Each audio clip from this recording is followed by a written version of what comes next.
और सीधा रुख करेंगे समय प्रधानमंत्री राष्ट्र को संबोधित कर रहे हैं।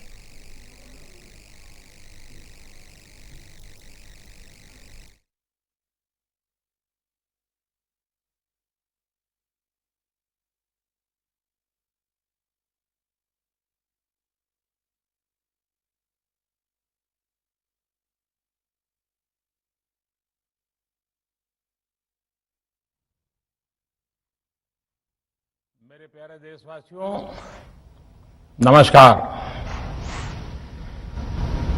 कोरोना के खिलाफ देश आज फिर एक बहुत बड़ी लड़ाई लड़ रहा है। कुछ सप्ताह पहले तक स्थितियां संभली हुई थी और फिर एक कोरोना की दूसरी वेव तूफान बनकर आ गई। जो पीड़ा आपने सही है, जो पीड़ा आप सह रहे हैं, उसका मुझे पूरा एहसास है। जिन लोगों ने बीते दिनों में अपनों को खोया है, मैं सभी देशवासियों की तरफ से उनके प्रति संवेदनाएं व्यक्त करता हूं। परिवार के एक सदस्य के रूप में मैं आपके दुख में शामिल हूं। चुनौती बड़ी है, लेकिन हमें मिलकर अपने संकल्प, अपने हौसले और तैयारी के साथ इसको पार करना है। साथियों, अपनी बात को विस्तार देने से पहले मैं देश के सभी डॉक्टरों, मेडिकल स्टाफ,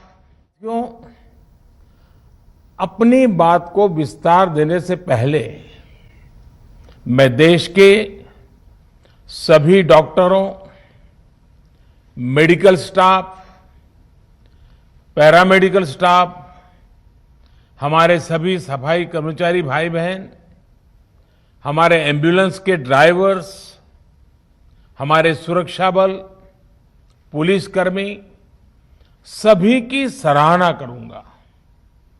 आपने कोरोना की पहली वेव में भी अपना जीवन दांव पर लगाकर लोगों को बचाया था। आज आप फिर इस संकट में अपने परिवार, अपने सुख, अपनी चिंता छोड़कर दूसरों का जीवन बचाने में दिन रात जुटे हुए हैं। साथियों, हमारे शास्त्रों में कहा गया है, त्याज्यम न धैर्यम विदुरेऽपि काले, अर्थात कठिन से कठिन समय में भी हमें धैर्य नहीं खोना चाहिए। किसी भी परिस्थिति से निपटने के लिए हम सही निर्णय लें, सही दिशा में प्रयास करें, तभी हम विजय हासिल कर सकते हैं। इसी मंत्र को सामने रखकर आज देश दिन रात काम कर रहा है। बीते कुछ दिनों में जो फैसले लिए गए हैं, जो कदम उठाए गए हैं, वो स्थिति को तेजी से सुधारेंगे। इस बार कोरोना संकट में देश के अनेक हिस्से में ऑक्सीजन की डिमांड बहुत ज्यादा बढ़ी है। इस विषय पर तेजी से और पूरी संवेदनशीलता के साथ काम किया जा रहा है। केंद्र सरकार, राज्य सरकारें, प्राइवेट सेक्टर, सभी की पूरी कोशिश है कि हर जरूरतमंद को ऑक्सीजन मिले। ऑक्सीजन प्रोडक्शन और सप्लाई को बढ़ाने के लिए भी कई स्तरों पर उपाय किए जा रहे हैं। राज्यों में नए ऑक्सीजन प्लांट्स हो, 1 लाख नए सिलेंडर पहुंचाने हो, औद्योगिक इकाइयों में इस्तेमाल हो रही ऑक्सीजन का मेडिकल इस्तेमाल हो, ऑक्सीजन रेल हो, हर प्रयास किया जा रहा है। साथियों, इस बार जैसे ही कोरोना के केस बढ़े, देश के फार्मा सेक्टर ने दवाइयों का उत्पादन और बढ़ा दिया है। आज जनवरी-फरवरी की तुलना में देश में कई गुना ज्यादा दवाइयों का प्रोडक्शन हो रहा है। इसे अभी और तेज किया जा रहा है। कल भी मेरी देश की फार्मा इंडस्ट्री के बड़े जो प्रमुख लोग हैं, उसके जो एक्सपर्ट लोग हैं, उनसे बहुत लंबी चर्चा हुई है। प्रोडक्शन बढ़ाने के लिए हर तरीके से दवाई कंपनियां की मदद ली जा रही है। हम सौभाग्यशाली हैं कि हमारे देश के पास इतना बड़ा मजबूत फार्मा सेक्टर है जो बहुत अच्छी और तेजी से दवाइयां बनाता है। इसके साथ ही अस्पतालों में बेड की संख्या को बढ़ाने का भी काम तेजी से चल रहा है। कुछ शहरों में ज्यादा डिमांड को देखते हुए विशेष और विशाल कोविड हॉस्पिटल बनाए जा रहे हैं। साथियों, पिछले वर्ष जब देश ने कोरोना के कुछ ही मरीज सामने आए थे, उसी समय भारत में कोरोना वायरस के खिलाफ प्रभावी वैक्सीन के लिए काम शुरू कर दिया था। हमारे वैज्ञानिकों ने दिन रात एक करके बहुत कम समय में देशवासियों के लिए वैक्सीन विकसित की है। आज दुनिया की सबसे सस्ती वैक्सीन भारत में है। भारत की कोल्ड चेन व्यवस्था के अनुकूल वैक्सीन हमारे पास है। इस प्रयास में हमारे प्राइवेट सेक्टर ने इनोवेशन और एंटरप्राइज की भावना का बेहतरीन प्रदर्शन किया है। वैक्सीन की अप्रूवल्स और रेगुलेटरी प्रोसेसेस को फास्ट ट्रैक पर रखने के साथ ही सभी साइंटिफिक और रेगुलेटरी मदद को बढ़ाया गया है। यह एक टीम एफर्ट है जिसके कारण हमारा Bharat 2 made in India vaccine के साथ दुनिया का सबसे बड़ा टीकाकरण अभियान शुरू कर पाया। टीकाकरण के पहले चरण से ही गति के साथ ही इस बात पर जोर दिया गया कि ज्यादा से ज्यादा क्षेत्रों तक, जरूरतमंद लोगों तक वैक्सीन पहुंचे। दुनिया में सबसे तेजी से भारत में पहले 10 करोड़, फिर 11 करोड़ और अब 12 करोड़ वैक्सीन डोज दिए गए हैं। आज कोरोना से इस लड़ाई में हमें हौसला मिलता है कि हमारे health care workers, frontline corona warriors और सीनियर सिटीजन्स के एक बड़े हिस्से को वैक्सीन का लाभ मिल चुका है। साथियों, कल ही वैक्सीन को लेकर हुए एक और अहम फैसला भी हमने किया है। 1 मई के बाद से 18 वर्ष के ऊपर के किसी भी व्यक्ति को वैक्सीनेट किया जा सकेगा। अब भारत में जो वैक्सीन बनेगी उसका आधा हिस्सा सीधे राज्यों और अस्पतालों को भी मिलेगा। इस बीच गरीबों, बुजुर्गों, निम्न मध्यम वर्ग के लोग, 45 वर्ष की आयु के ऊपर के व्यक्तियों के लिए केंद्र सरकार का जो वैक्सीन कार्यक्रम चल रहा है, वो भी उतनी ही तेजी से जारी रहेगा। पहले की तरह ही सरकारी अस्पतालों में मुफ्त वैक्सीन मिलती रहेगी, जिसका फायदा, जैसा मैंने कहा, हमारे गरीब परिवार हो, हमारे मध्यम वर्ग, निम्न मध्यम वर्ग के परिवार हो, वो उनका लाभ उठा सकेंगे। साथियों, हम सभी का प्रयास जीवन बचाने के लिए है, और जीवन बचाने के लिए तो है ही, प्रयास से भी ये है कि आर्थिक गतिविधियां और आजीविका कम से कम प्रभावित हो। प्रयास का तरीका यही रखा जाए। वैक्सीनेशन को 18 वर्ष की आयु के ऊपर के लोगों के लिए ओपन करने से शहरों में जो हमारे वर्कफोर्स है, उसे तेजी से वैक्सीन उपलब्ध होगी। राज्यों और केंद्र सरकार के प्रयासों से श्रमिकों को भी तेजी से वैक्सीन मिले लगेगी। मेरा राज्य प्रशासन से आग्रह है कि वो श्रमिकों का भरोसा जगाए रखे। उनसे आग्रह करें कि वो जहां है वहीं रहे। राज्यों द्वारा दिया गया ये भरोसा उनकी बहुत मदद करेगा कि वो जिस शहर में हैं, वहीं पर अगले कुछ दिनों में वैक्सीन भी लगेगी और उनका काम भी बंद नहीं होगा। साथियों, पिछली बार जो परिस्थितियां थी, वो अभी से काफी भिन्न थी। तब हमारे पास इस वैश्विक महामारी से लड़ने के लिए कोरोना स्पेसिफिक मेडिकल इंफ्रास्ट्रक्चर नहीं था।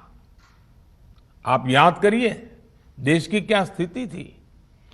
कोरोना टेस्टिंग के लिए पर्याप्त लैब नहीं, पीपीई का कोई प्रोडक्शन नहीं, हमारे पास इस बीमारी के ट्रीटमेंट के लिए कोई खास जानकारी भी नहीं।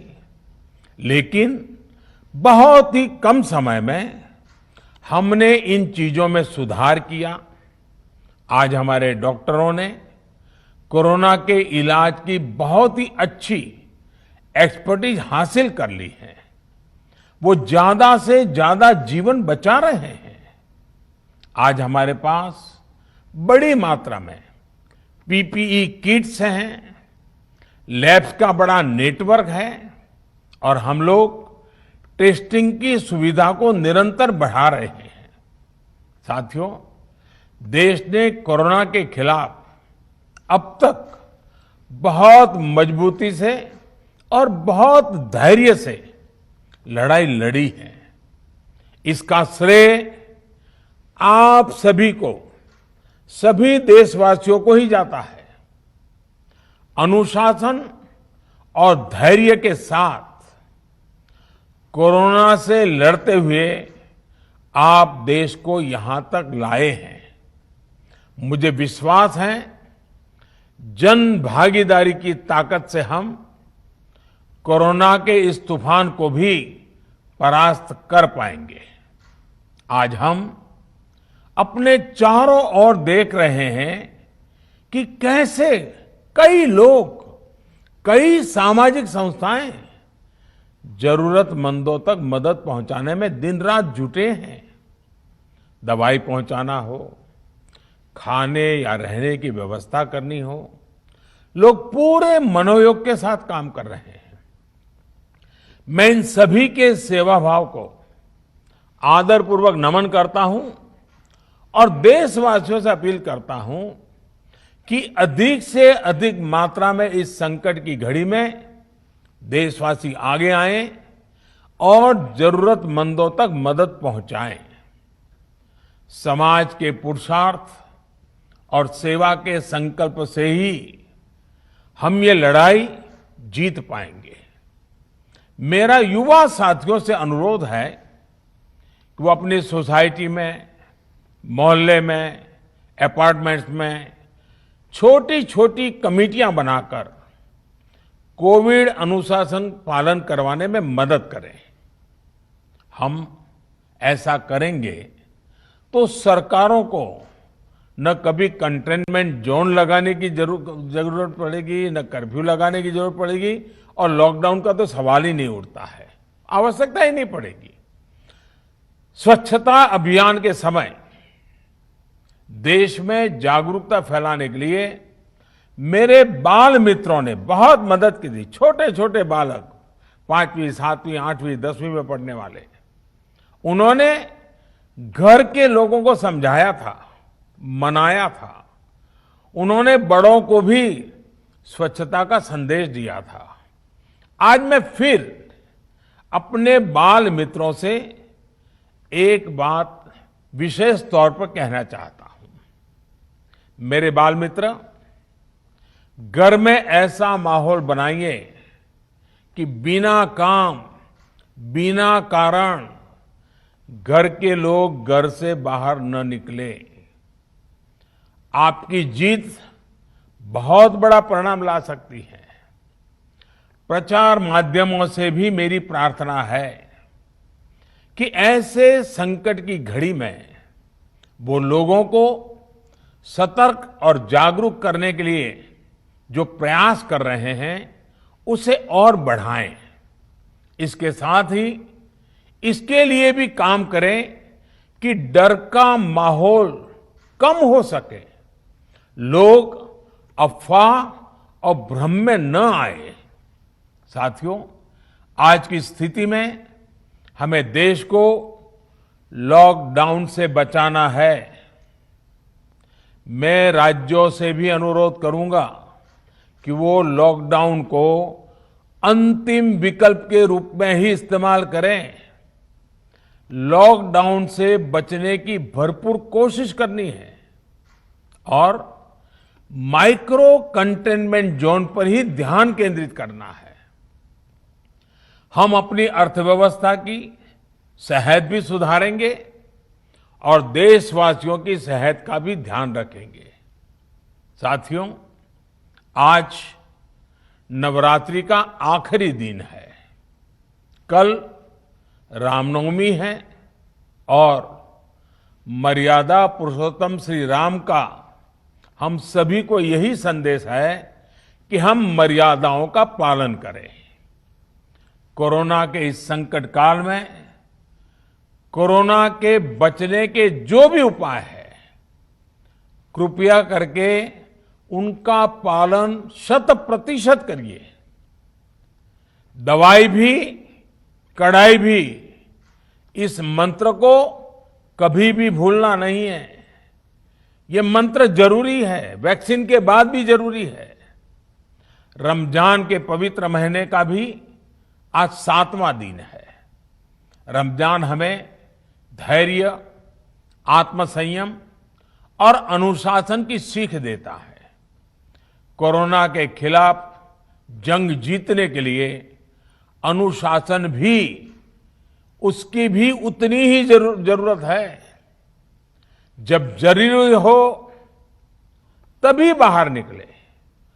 कोविड अनुशासन का पूरा पालन करें। मेरा आप सभी से यही आग्रह है। मैं आपको फिर ये भरोसा देता हूं, आपके इस साहस, धैर्य और अनुशासन के साथ जुड़कर आज जो परिस्थितियां हैं उन्हें बदलने में देश कोई कोर कसर नहीं छोड़ेगा। आप सभी स्वस्थ रहें, आपका परिवार स्वस्थ रहे, इसी कामना के साथ मैं अपनी बात समाप्त करता हूं। आपका बहुत बहुत धन्यवाद।